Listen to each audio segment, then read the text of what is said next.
കൂടുതൽ വാർത്തകളും വീഡിയോകളും കാണാൻ ഈ ചാനൽ സബ്സ്ക്രൈബ് ചെയ്യുക. കൂടെ ബെൽ ബട്ടൺ അമർത്തുക.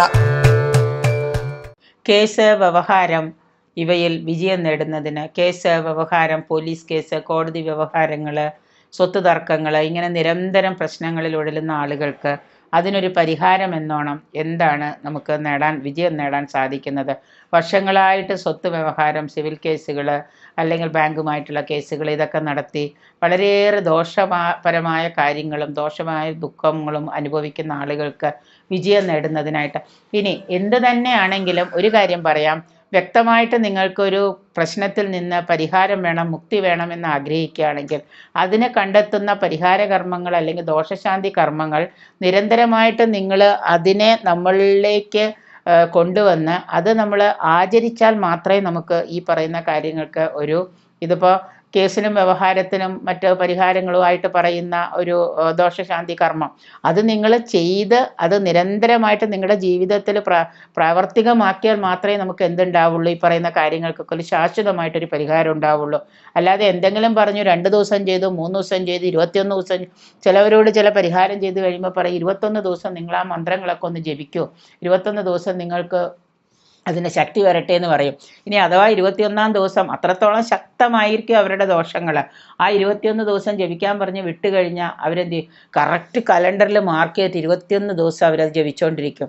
അത് കഴിഞ്ഞ് 22-ാമത്തെ ദിവസം വിളിച്ച് പറയും അത് പറ്റുന്നില്ല, ജപിക്കാൻ പറ്റുന്നില്ല, അതിന് പല തടസ്സങ്ങൾ വന്നു, ഇന്നലെ ജപിച്ചില്ല, മിനിയാന്ന് ജപിച്ചില്ല, ഇനി അത് എത്ര കാലം തുടർന്നുകൊണ്ട് പോകണം, പ്രശ്നങ്ങൾക്ക് പരിഹാരമായോ എന്നൊന്ന് രാശി വെച്ച് നോക്കുമോ എന്ന് പറയും. ഈ എന്നും രാശി വെച്ച് നോക്കുന്നതിനേക്കാൾ ഉപരിയായിട്ട് ആദ്യം നമ്മൾ നോക്കി അതിനൊരു കർമ്മം ചെയ്തു, ഒരു പരിഹാരം ചെയ്തു, ഒരു യന്ത്രം ധരിച്ചു, അതിന് പൂജാവിധികളും പറഞ്ഞു, ക്ഷേത്ര ദർശനവും പറഞ്ഞു. ഇതെല്ലാം ചെയ്യുന്ന സമയത്ത് നമ്മൾ 21 എന്നുള്ളത് 31 ആയി എന്ന് വിചാരിച്ച് നമുക്ക് ഒരിക്കലും ദോഷം ഉണ്ടാവില്ല. മനസ്സിലാവും? ഒരു ആചാര്യൻ നിന്നൊരു മന്ത്രം ദീക്ഷയായി കിട്ടിയാൽ അത് ജപിക്കുന്ന ദോഷമില്ല. നമ്മുടെ പ്രശ്നങ്ങൾക്ക് പരിഹാരം കാണുന്നത് വരെ നമ്മളത് തുടർച്ചയായിട്ട് പോകുന്നത് നന്നായിരിക്കും. ഒരു അന്തവും ദുരിതവും നൽകുന്ന, ജീവിതത്തിൽ ഏറ്റവും കൂടുതൽ ദുരിതവും നൽകുന്ന ഒരു പ്രവൃത്തിയാണ് കേസ്. പോലീസ് കേസും വ്യവഹാരവും കോടതി വ്യവഹാരവും ഒന്നും വരാൻ ആരും ഇഷ്ടപ്പെടാറില്ല. കൊടുക്കുന്ന ആളും ചിലപ്പോൾ ഇഷ്ടപ്പെടാറില്ല, ഈ കേസിന് അടിമപ്പെടുന്ന പ്രതിയും ഇഷ്ടപ്പെടാറില്ല. പക്ഷേ ചിലവർക്ക് അത് അനുഭവിക്കേണ്ട ഒരു യോഗം, വിധി വന്നു ചേരുന്നുണ്ട്.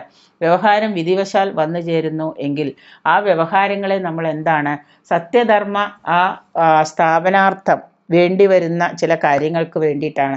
ചിലത് സത്യം തെളിയാൻ വേണ്ടി, സത്യധർമാർത്ഥം അത് തെളിയിക്കണമെങ്കിൽ കേസ്, വ്യവഹാരമേ അതിന് വഴിയുള്ളൂ എന്ന് വന്നു കഴിഞ്ഞാൽ ചിലപ്പോൾ അറിയാതെ നമ്മൾ അതിലേക്ക് അകപ്പെട്ടു പോകുന്നു. അപ്പോൾ ഈ പറയുന്ന തരത്തിൽ കേസ് കൊടുക്കുന്നവനും കോടതി കയറണം, കേസിൽ അനുഭവപ്പെടുന്നു. അപ്പോൾ കേസും വ്യവഹാരവും നമ്മൾ കഴിയുന്നതും എന്താണ് ദുരിതവും ദുരന്തവുമാണ്. എങ്കിലും അത് ഒഴിവാക്കാൻ പറ്റുന്നതാണെങ്കിൽ ഒഴിവാക്കുക, ഇല്ലെങ്കിൽ നമ്മൾ അതിലേക്ക് എത്തുന്നതിന് മുൻപായിട്ട് വ്യവഹാരങ്ങൾ നിരന്തരമായി നീണ്ടുപോകുകയോ മറ്റ് മനോദുരിതമുണ്ടാക്കുകയോ ഒക്കെ ചെയ്യുന്ന അവസരത്തിൽ നമുക്ക് അതിൽ ഒരു വ്യവഹാര വിജയം നമുക്ക് നേടാനായിട്ട് നമ്മൾ ഗണപതി ഭജനം ചെയ്യാം, ഗണപതി ഹോമം ചെയ്യാം, ക്ഷിപ്ര ഗണപതി മന്ത്രം കൊണ്ട് നമുക്ക് ജപം നടത്താം, ക്ഷിപ്ര ഗണപതി മന്ത്രം കൊണ്ട് നമുക്ക് യന്ത്രം എഴുതി ധരിക്കാം.